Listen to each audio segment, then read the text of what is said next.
Guys আপনারা জানেন যে আজকে আবদার কিন্তু বিয়ে হওয়ার কথা ছিল, বাট হঠাৎ করে একটু পরে কাজে আসবে, কিন্তু সেই সময় নিচে ছিলাম রেডি হওয়ার জন্য।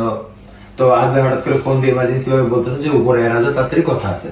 তো আসলাম, তো আবদার কিছু কথা বলবে, তার আগে হচ্ছে আমাদের ছোট ভাই আজকে বলছে ক্যামেরা অন করতে, তো দেখা যাবে কি বলে।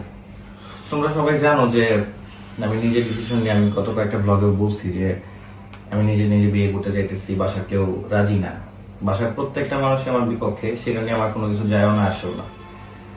আমার মেইন যে ব্যাপারটা ছিল, আমি তিশার সাথে কথাবার্তা বলছিলাম, বলার পরবর্তীতে মানে ও তো না করছে ফার্স্ট থেকেই, কিন্তু আমি যখন জোর করছি ব্যাপারটা নিয়ে রাগারাগি হয়েছে। তোমরা সবাই জানো, আমি অলরেডি বলছি তোমাদেরকে যে রাগারাগি হয়েছে।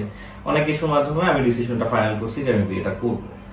বাট সবকিছুর মধ্যে ও এক প্রকার জোরপূর্বক ভাবেই মানে কোনো হ্যাঁ বা না কোনো কিছু অ্যান্সার দেয় নেই আমারে। এই সবকিছুর মধ্যে আমি আমার ডিসিশন মতোই ওর সাথে কথাবার্তা বলে, ওরে বাসায় আনা, বিয়ের ব্যাপারে সবকিছু কথাবার্তা বলে সবকিছু ঠিকঠাক ছিল।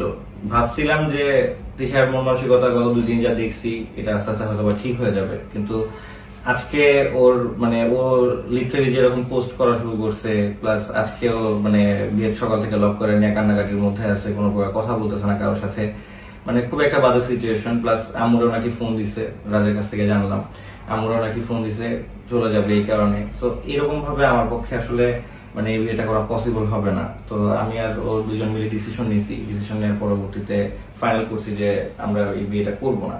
কারণ আমার পক্ষে আসলে তিশারা এরকম ভাবে কষ্ট দিয়ে এনে বিয়ে করাটা কোনোভাবে পসিবল না। ওরা আমি যথেষ্ট পরিমাণ ভালোবাসি। আমি ভাবছিলাম যে যেহেতু ও আগে একটা কাজও নিজে থেকে করছে, এরকম একটা সিচুয়েশন ওই আমার লাইফে আরেকটা মেরে এনে দিছিল, সো আমি ভাবছিলাম যে ওই ব্যাপারটা মাইনা নেবে, কিন্তু আসলে ওইরকম সিচুয়েশনটা হয়নি। যা দেখতেছি যে আজকে বিয়ের ব্যাপার, এরকম একটা সিচুয়েশন ও চলে যাবে, এর মধ্যে আমি বিয়ে করবো, ওরে ছাড়া আমার পক্ষে আসলে মানে লাইফ লিড করা পসিবল না। আমি চাইছিলাম ওর সাথে ওরে নিয়ে আমি লাইফ লিড করবো, বাট ওরে ছাড়া আমার পক্ষে লাইফ লিড করা পসিবল না। তো এই কারণে মূলত হচ্ছে বিয়ের ব্যাপারটা সম্পূর্ণ আমি বাদ দিছি, আর ওর সাথে কথাবার্তা বলে ডিসিশন নিয়েছি যে না, আমরা বিয়েটা করবো না। তো এই হচ্ছে মেইনলি কাহিনী, তোমাদেরকে জানায় রাখলাম যেন মানে তোমরা তো অনেক আশা নিয়ে আসো, অনেকে বলতেছো যে হচ্ছে বিয়ে করতেছে, এটা নিয়ে কেউ খুশিতে আসো, কেউ মন খারাপ করে আসো। তো আমি চাই না এই ব্যাপারটা আগাইতে, এইটুকু তোমাদের বলার ছিল। তোমার কিছু বলবার?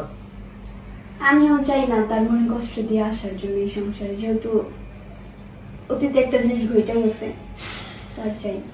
তো ও ভাবছিল যে হচ্ছে জিনিসটা মাইনে নেবে, কারণ ওর সাথে তো তিশার সাথে আগে থেকে একটা পরিচয় আছে। তো এই কারণে ও ভাবছিল যে জিনিসটা ও এখন আর চায় না। তো এর পরবর্তীতে আর কিছু বলারও থাকে না, এরপরে আর কিছু আমি বলতেও চাই না। তো তোমরা সবাই ক্ষমা দৃষ্টিতে দেখবা আমাদের ভুল ত্রুটিগুলা। এরকম একটা ব্যাপার হবে এটা কেউ ধারণাও করিনি, যা হয়ে গেছে হয়ে গেছে, সবাই আমাদেরকে ক্ষমা দৃষ্টিতে দেখো। আল্লাহ হাফেজ।